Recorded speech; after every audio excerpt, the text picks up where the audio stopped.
Okay, there we go. All right. So, Julie, thank you for joining us. This is part of we have a small speaker series that we do with the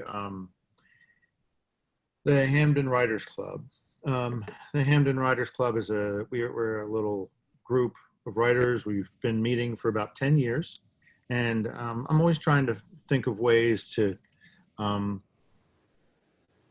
uh, to expose everybody to writers at large, and to get feedback from other people who are working in the field. And one, we just I love to hear just about your process and what you've gone through and all your successes and all that. And then also just any kind of advice or any type of insight that you could have, whether it be about there's inevitably questions about the publishing industry and all that kind of stuff. And then on a more personal level, just about your own process, what your process looks like. I know you're working on a new book, and I'd love to talk to you a little bit about the research that you're doing. Sounds like you've been on quite a journey with that. Not just a personal journey in terms of finding out, I'm sure, really interesting information, but also just trying to put information, because there's just so much out there. You Google something and, you're just not sure what it is, so you have to kind of go through it. So Julie has been writing for a long time. You're going to have to help me fill in some of the gaps, but I remember when your first book came out, which was Please Excuse My Daughter. Yeah, Please Excuse My Daughter. And then was You Had Me at Wolf after that? Yes. Okay. And then after that, Love at First Spark. Love It, yeah. And then after that was The Star in Our Eyes. No, Friend Keeping, and then The Stars in Our Eyes. Yeah. So my sixth book is coming out. Yeah. Okay. So the first two were tributes to the love that you have for your dog. Is it plural? The first one was about it was a very basic memoir about my experience growing up. And then the second and third were about my dog rescue. I called those Dog Wars. And then I did a book about friendship. And then I did this other book about people's relationship with celebrities for various reasons. But yeah, the first book it was a different time for memoirs. Sort of like a lot of people were writing memoirs that were sort of smaller, about sort of smaller things in their life. So I wanted to write about the experience of just growing up with sort of not being prepared for anything. My mom was, from like the Bronx in the 1950s, where women were supposed to get husbands. And so she wasn't really sure what people who weren't going to make that their life plan, or could no longer make that their life plan, were doing. So, that was how I did that. And it kind of jumped off of a piece that I wrote in a magazine. And then I thought, I wonder if this could be a book. And it was sort of in a time where a lot of memoirs were coming out, and they weren't like giant life stories. So, but then the dog thing came up, and that was very big. What year was the first one about your mother? What year did you? That came out in 2008, I think. Okay. Yeah. And when did you start writing that? Well, 2006. I sold it in 2006, and it came out in 2008. And with nonfiction, which is different than fiction, you only have to write a few chapters when you sell it. You don't have to write the whole thing. With a novel, you have to write the whole thing. So I had like ideas for different chapters, but not the whole book.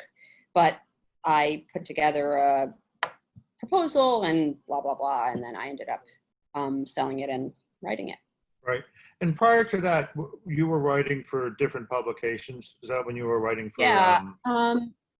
I wrote for Rolling Stone, and I wrote for a lot of things. I wrote for a TV show called Pop-Up Video that was on in the olden days.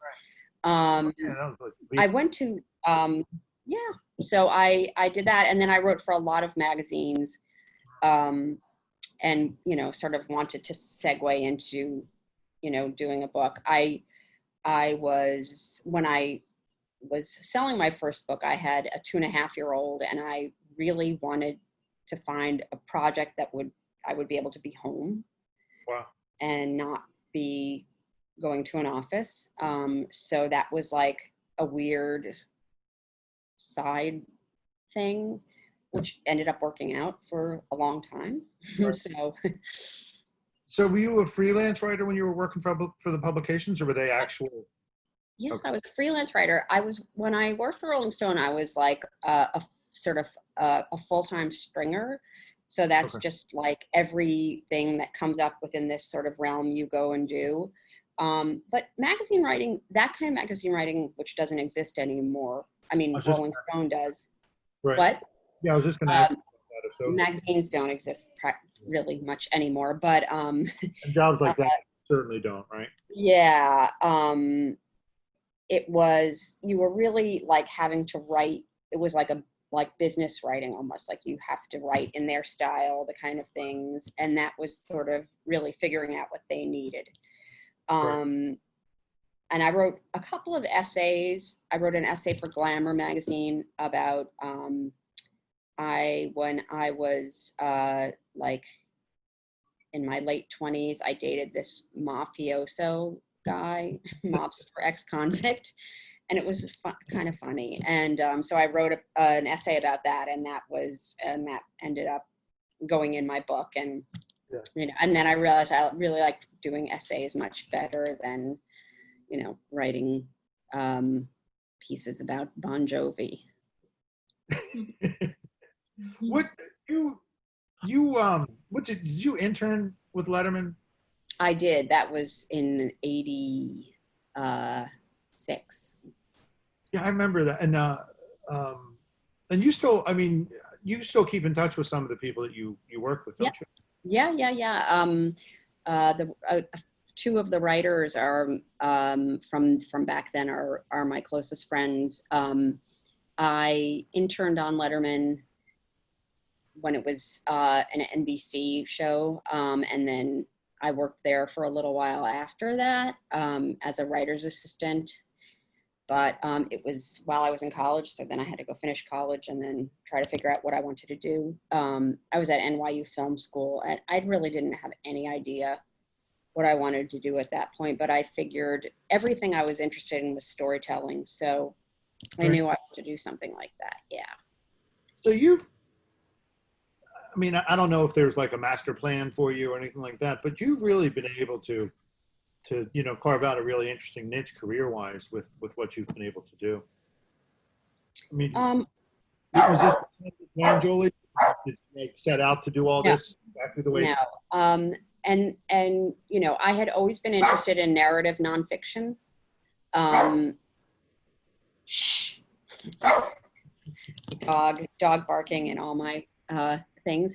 And I wanted to do that, but I really didn't know a lot about that. And when I was getting my first book together to sell, I was very interested in certain authors, Sarah Vowell, Dave Eggers, David Rakoff, and I looked, and they all worked with this person who ended up becoming my publisher, and he was really good at narrative nonfiction and helping sort of shape that and make that a thing. And then, you know, it's kind of rare for a writer to be at the same publisher for, you know, for their entire career. But this is going to be my 6th book with Riverhead Books.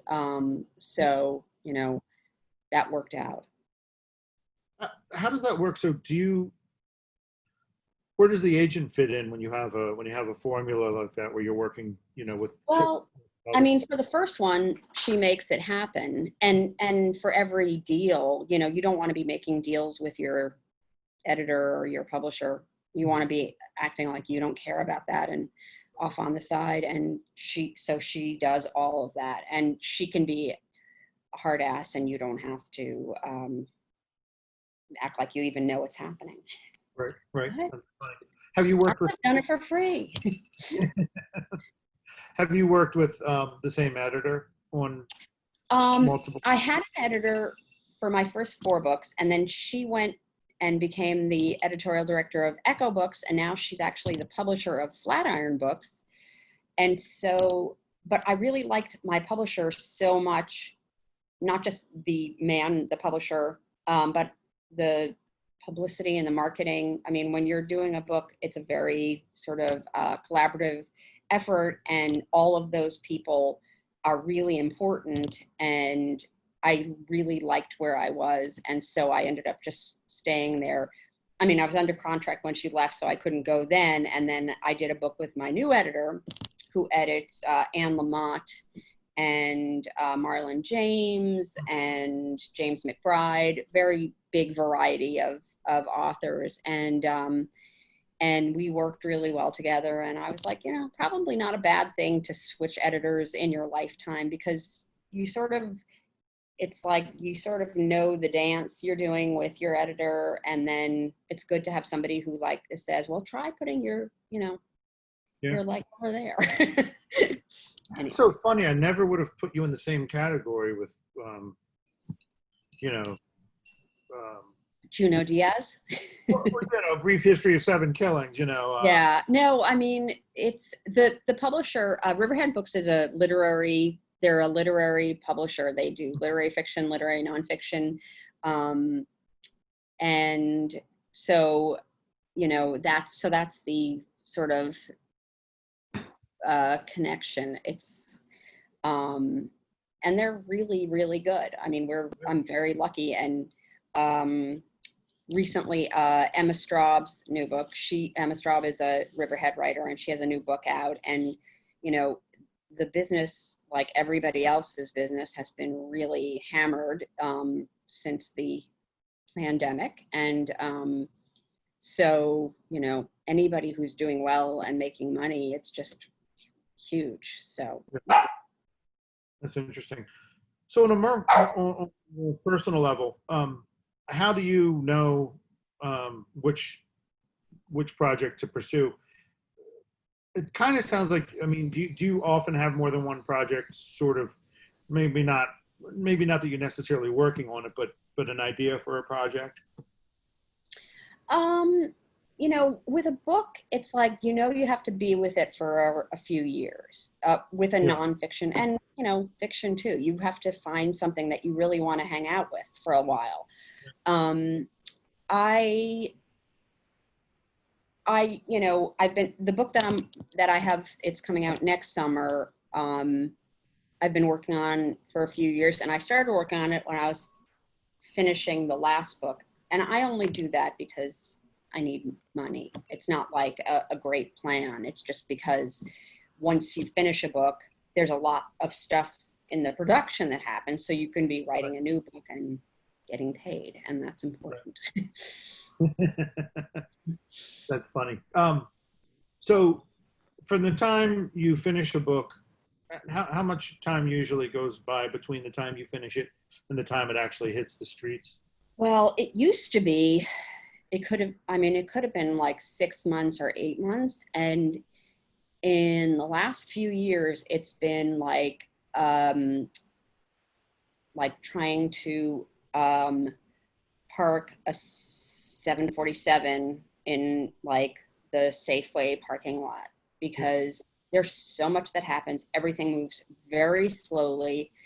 They want advance copies in people's hands like 8 or 9 months beforehand. So it has to be really edited and finished a year beforehand. And all of this, of course, is changing now with the fact that nobody's in any place. And so instead of having paper galleys, we are having e-galleys. Yeah. But they still want people to have it so far in advance to schedule it and everything. So it's a very, very slow process. So is it enough time for you to start writing your next project even before the previous one has hit the Yeah, streets? well, my last book came out in July 2017, and I sold this one in 2016, and I was working on it and traveling and doing stuff. And then, there's a chunk of time when the new book comes out that you have to do the publicity and the stuff like that. And so I did that, but then I got back to it, and Yeah. things How do you happen. think? Yeah. How would you have felt if your book had come out now? I mean, with the And with during the all pandemic, the I've been watching yeah, this, the people's, it's really hard. I mean, people who have book tours are doing the entire book tour on Zoom. yeah, But the good news is people are still buying books. Books are still selling, and publishing is still, yeah, it's one of the things that people are still paying for, and wanting to read, and people are definitely wanting to escape. So, so it's still there. I mean, it's, not everything, not every other job is. right, right. So so talking about your new project, tone wise, is it a lot different? This is Mac. Mac, you want to Hi. say hi? He's a little you. Yeah, I've heard that one. Tone-wise, I mean, I think the tone of my books are generally Thank you. similar. It's a different type of book because it's a historical memoir. It's about family members of mine, whose story I knew, but when I started researching it, it turned out the story was completely different than the story that I'd heard. And I found out that was the case with a lot of people's families, that they were, they thought their family was, whatever, and it turned out to be completely different. And you think about, people who came here, in the 1800s, went through going through like the 70s and 80s. Nobody imagined that what they did was going to be able to be found, online. You weren't going to be able to see proof that, of the stuff that happened. So it's a very sort of interesting thing of like just pulling together the past and the present, and also, the stories that families tell for various reasons, shame or whatever. And so it was different, when I was writing my fourth book, I was getting divorced, and I didn't really want to write anything personal. My kid was having a difficult time, and I was sort of like trying to find other things. And so I kind of moved away from myself. And this one, things have settled down enough that I could write, about, myself doing this journey. But I went to Romania. I live here in New York City. I went to St. Louis and to various other locations just to find things about these relatives, to look things up and meet people. And so it was really interesting and fun. And, the next one, I'm working on my proposal for my next book now because I'm pretty much done. And it's really hard to figure out, first of all, what is anybody going to be interested or wanting to read in 2 years? Like, we have no idea what's going on or what anyone is, where it's going. So we might all be living in Sweden. Yeah, I'll be okay with that, I think. Yeah, I think so. Yeah. Canada. Yeah. But so I guess what I meant tone wise was that your other books are so funny and Oh yeah. Okay. witty and all that kind of stuff. Were you able to insert some of that into this? A little bit. I think that like I never sort of try to be funny. If kind of comes out of situations. And I hope that there's funny stuff in this book. It's a lot of very poignant stories, because there's a lot of sad things that happen to these relatives. But you know, I feel like you have to sort of, there has to be a laugh in everything, or eventually, you know. So it definitely sounds like my voice. Yeah, right. I would imagine. Yeah. Was this research-wise, was this a bigger undertaking for you, or do you find that you do research for everything? Well, no. I mean, you know, when I wrote my dog books, dog rescue, you know, I was doing dog rescue and I was, you know, writing about it. So I was sort of living it. This book was the first time I ever did this kind of research. And it was a sort of a challenge, because if you're writing nonfiction and you find information online, how do you write it in a way that isn't like, and then I Googled them and then I found them and then here they are. You know, it's like, you know, who cares? So it was a little bit of a challenge to sort of figure out how to write that in an interesting way. And then the traveling parts were great, because if you're traveling, what you have to write about. You can write about the place, you can write about the people you meet, you can write about the weather, you can write about the food and all of that. It gives you a lot more fodder. And so we, you know, so it was like harder and easier in those ways. One thing is that this book was my absolute favorite to be working on of all the books that I wrote. I just loved these women and, you know, loved doing it. So it was never the chore that other books have been. Yeah. I mean, do you think that there's any particular reason for that? Is it just because, did you find that you just felt something emotionally for them, Well, that you didn't? this is a different, like, this was a different thing. It was a story of people in my family. It was different, you know, so that, you know, it was obviously important to me. But I also found that there's a lot of people who do family research. Right. And I sort of followed those people and saw what they were doing. And it's a really sort of fascinating little area. I mean, I found everything that everybody finds about their families interesting. You know, I went to the New York Historical Society, had this genealogical section, and they did a little like talk on it. And the people there that were researching their families, like everything I heard, I thought, wow. I mean, like, you know, it's like history is alive and connected. So I really liked that. You know, there's a limit to how much you can do of that. I don't have like 100 families, so that's that. But I really did enjoy doing it. Was it hard to sell the idea? No, it was women who were successful in finance without men. It was not at all hard. And, you know, because I work with one editor repeatedly, I usually talk to them about the idea before I even put the pitch together. You know, I talk to my editor and say, like, I think this is going to be my next book. And he'll be like, well, I don't understand why anybody would care about what you have to say about that. And I say, oh, good point. You know, I'm not, you know, whatever. So, and then, you know, I try to say, okay, what am I an expert in, or what would people feel like they could listen to me talk about? So, you know, I get sort of steered around. Did you any like particular, you know, elevator speech kind of way of putting it to somebody so that they'd be like, oh, okay, that's cool. Yeah, I get that.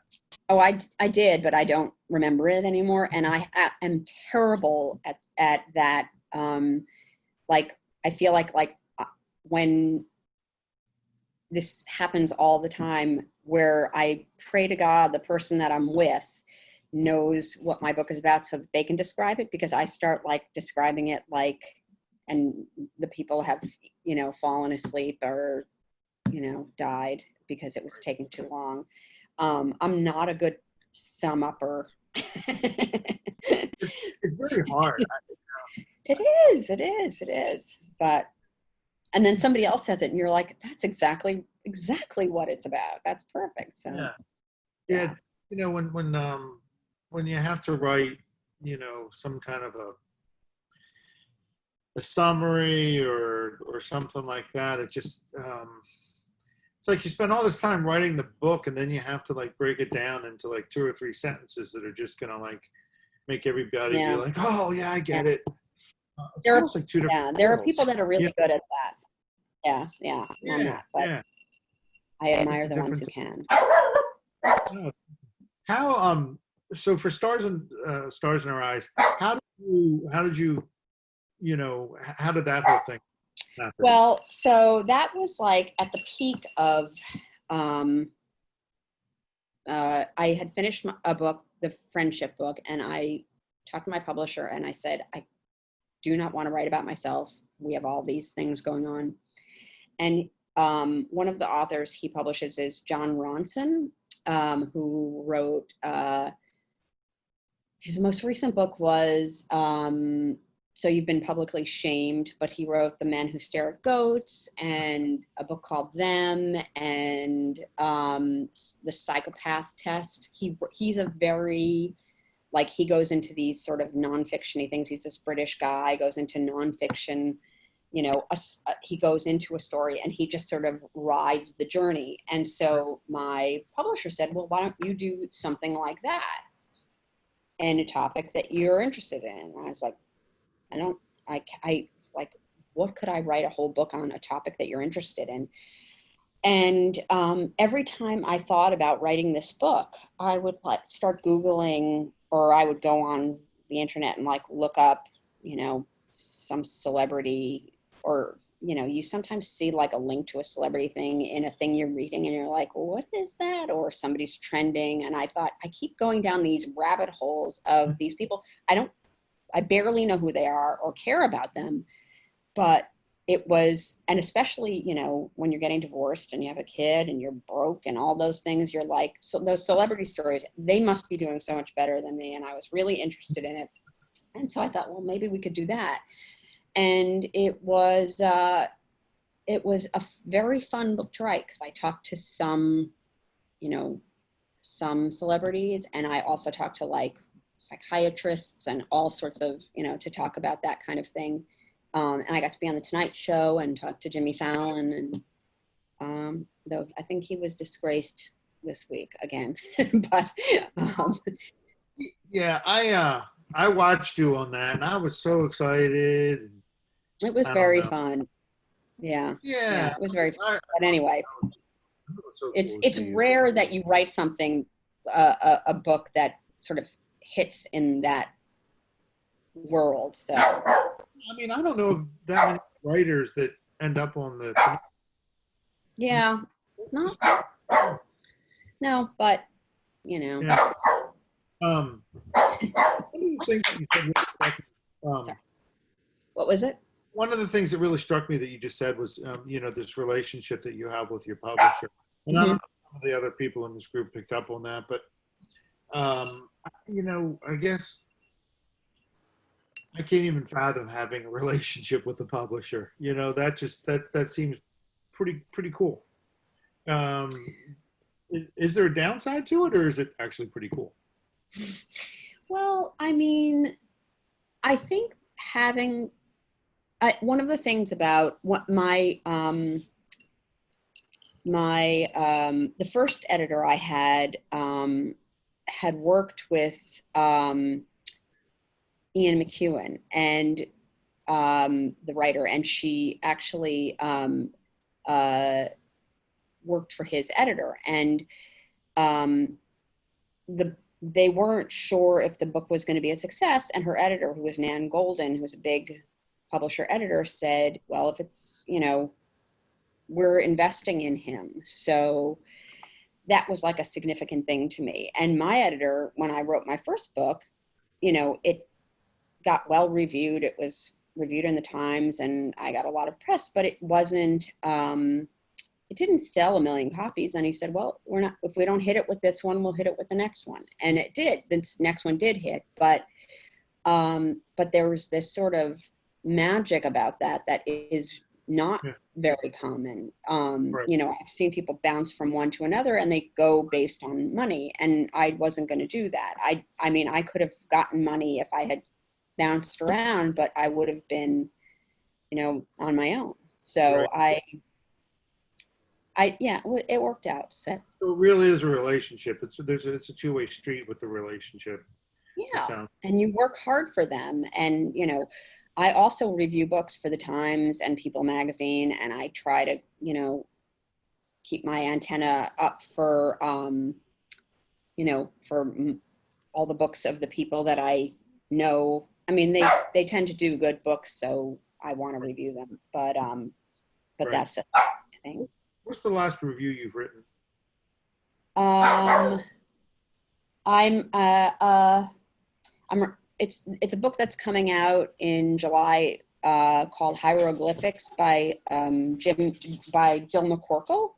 And I'm writing that review now. Very good book, but yeah, I do that a lot. Yeah, I try and keep up with your reviews. I don't remember the last one I read. I know. I'm not on Facebook anymore. I sort of quit the Facebook, so that's part of it. Why'd you quit the Facebook? Because they are, you know, morally bereft. I mean, the fact that they're like, yes, if you have a political ad that is completely fake, we still will post it.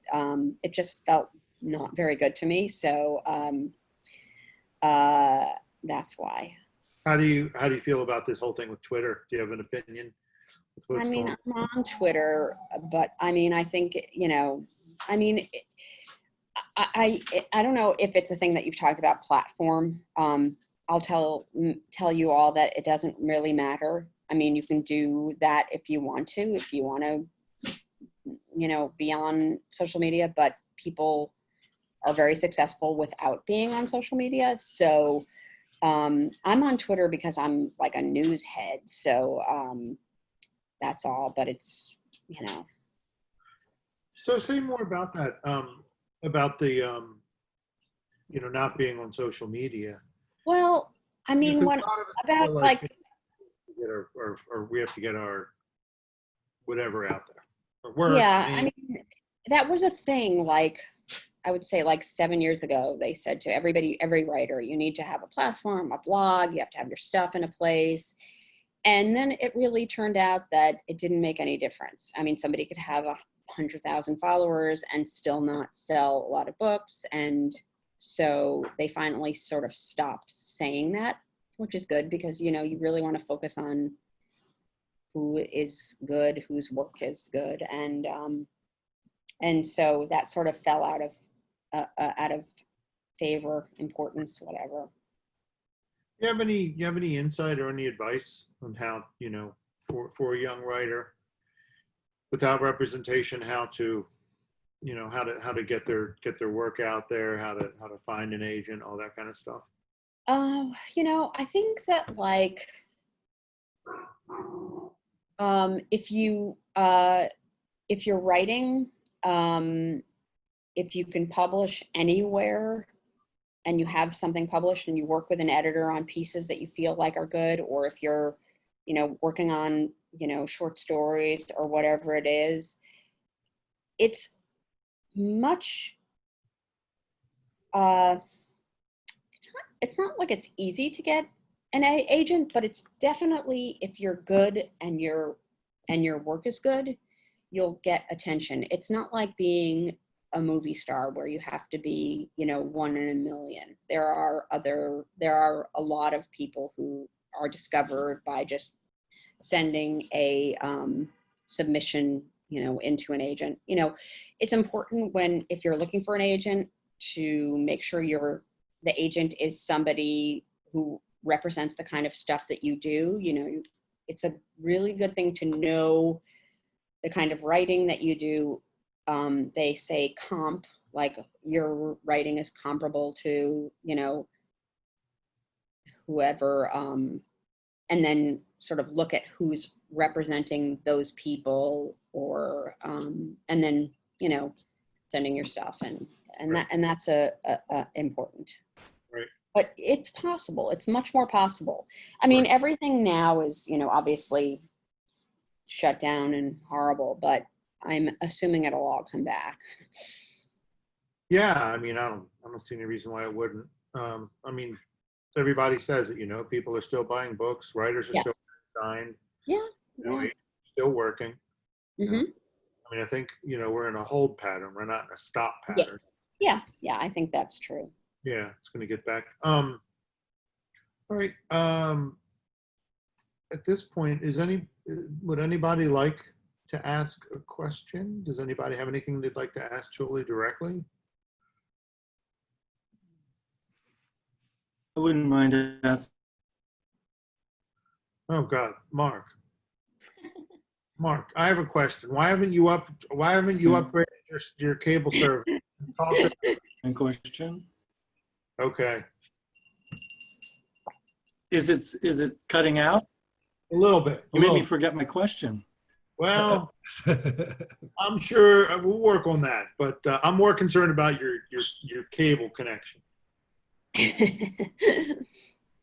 Okay, I was curious about your audience and how, if you recognize your audience, or if your publisher tracks who your audience might be, and if you if I don't know what word, if you're aware of that, and also I guess if you when you go out in pub, you doing readings, and are you very interactive with the public?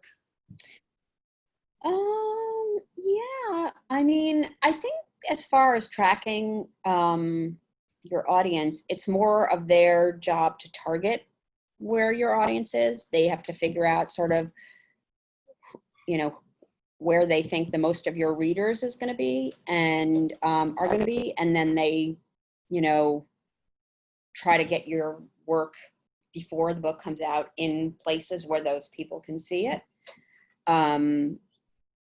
You know, that last book was a celebrity book, so, you know, all of the sort of celebrity places were alerted or whatever, and the Tonight Show, where people are interested in celebrities. So, you know, that kind of thing. And yes, when I definitely interact a lot with people.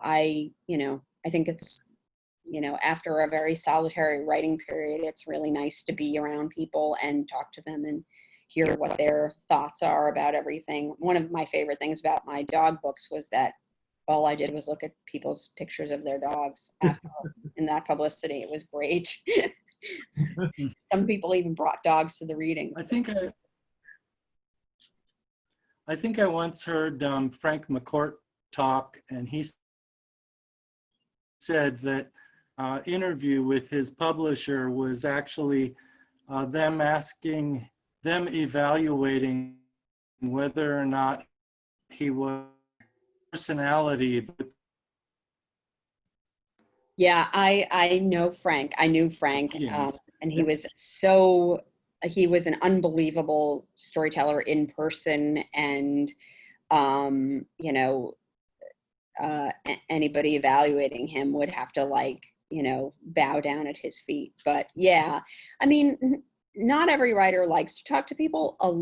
Most of them, the ones that I do like to talk to people. Funny. Yep. Yeah. Go ahead. The question? Yep. This is more of a technical question. Mm-hmm. When you're working on character development, and if you get stuck, like, where can you find inspiration? Would you maybe read other people's work?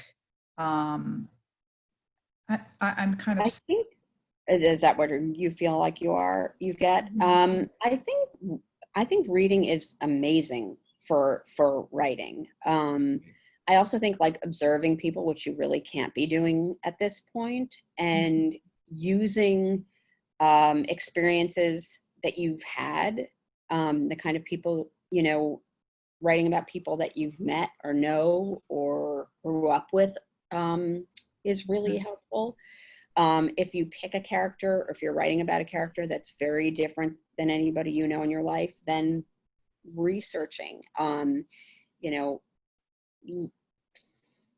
find a place where you can listen to that person talk, maybe, if you're writing about, a mailman, and I'm sure there are like videos of mailmen talking about their work or whatever.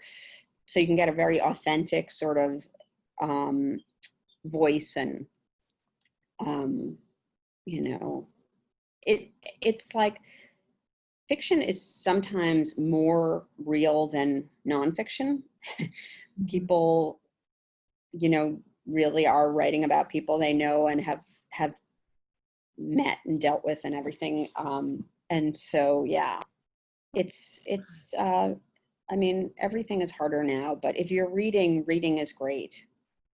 Okay, and just I like your idea of using different people that you've known and taking Oh, like for sure. I mean, I think that, like, and when I'm writing nonfiction, the characters in my book are still people that exist, but they're characters because it's my perception of the time that, of what they were like. And they may, somebody else might see them totally differently, but, that's how you see them and what you find interesting. So. okay. Cool. Okay. All right. Does anybody else have a question? Okay. Yes. So when you talk about, the writing life and you're coming out of the solitary part of the writing, can you go back and talk about what is that for you? Is that like, long stints of sitting at the desk and just pounding through it, or is it more, fits and starts and more cyclical, or what does that feel like? It's always sort of different. I mean, I feel like I am the most distracted person in the world, but and so I have to get into something and like just force myself to do it for a few hours to get something done. I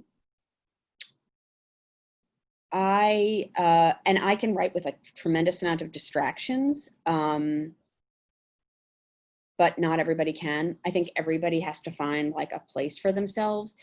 One thing that I found at times that I had difficulty writing was that, like, you just, Anne Lamott says, like, get your butt in a chair for however long. Just sit in the chair with your document open and just do what you can, even if it's, and she's famous for the shitty first draft. That's her term. And she's a great person to read about writing. And but she's her sort of thing is that you it's not going to come to you if you're not trying. Like, I mean, sometimes you're doing other things and you're like, oh, I have this great idea, but a lot of times you have to like sit down and really focus on what you're doing. Which was helpful for me because there were periods of time where I could not focus for, more than 20 minutes. And the other thing is I had a really great writing teacher who said, when you're writing, stop at a good point, at a point where you're rolling, stop there, because it's much easier to come back to that than when you stop at a point where you're like, what am I doing? Yeah, what's happening? I like that. Yeah, that's awesome, Julie. This is good stuff. Yeah. All right. Anybody else before we let her go? Cute puppy. Yeah, I think Michael planned that he wanted to bring his puppy up to meet you. Oh, what a cute Michael? little head. I saw that puppy. He was asleep. Jack was getting a little lonely over there, so Oh, see? he crept up. He looks like a very inspirational dog to me. He is. He has very soulful eyes. Oh. Oh, what a cutie. Hi, little puppy. Okay. Okay. Anybody else have any questions? No? One of the things you said was that you moved sort of in and out of fiction and nonfiction. And I was wondering if, since you're doing family memoir, if how much are you willing to take liberties with the family memoir? Because my experience is family memoir sets up as very short anecdotes, and then you're sort of like, well, what happened to them next? You know, it's not really fiction and nonfiction. I mean, memoir isn't history. It's not a biography. It's your memories, and you can sort of go as far into the memories as you want to, and you can go further. I mean, it shouldn't be a short anecdote because, or it could be, but if you want it to be longer, you can think about, you know, just go further into what people are wearing, what people are smell like, what their attitude is, if they're upset or whatever. There's a huge amount of other places to sort of pick things up from. So it's not just, you know, somebody said this, something, you know, there's a lot to fill in. And that's what ends up making it interesting to people who are reading it, is the stuff that you're seeing or feeling from these people. Yeah, that's You a cool know, way. if like, if 5 people are in the same room with the same situation happening, they'll all tell the story in a different way, and because they all see it in a different way, and that's what you can do. Cool. Okay. All Were you right. saying something? Thank you. Okay. All right. All right, Julie, thank you so much. I can't tell you how much I appreciate you Oh, spending this my time. pleasure. My pleasure. Your insight. Yes, thank you. Yeah, this is great. Thank you, Julie. Oh, thank you. Thanks so much. I really appreciate you all coming. Yeah. And hopefully, you know, at some time later on, I could have you back on and we could talk a little bit more about the, you know, at that point, maybe your book will have been released and we could talk Yeah. about that. Definitely. Because it sounds like, I mean, you really, you have a very unique and not necessarily, I mean, I don't want to say unique, but I think I mean, you have a very insightful approach to memoir, Yeah. which for a lot of people is tricky because a lot of people have trouble, 1, defining it, and 2, trying to really figure out, you know, how to exercise it effectively. And there's a real art to that. I think it's why a lot of us kind of stay away from it. You know, it's something I find very difficult, actually. You know, I wouldn't even begin to attempt it. So I'd love to talk to you more about that at some time. But till then, thank you. Please stay healthy in New York. Enjoy yourself. You too, everybody.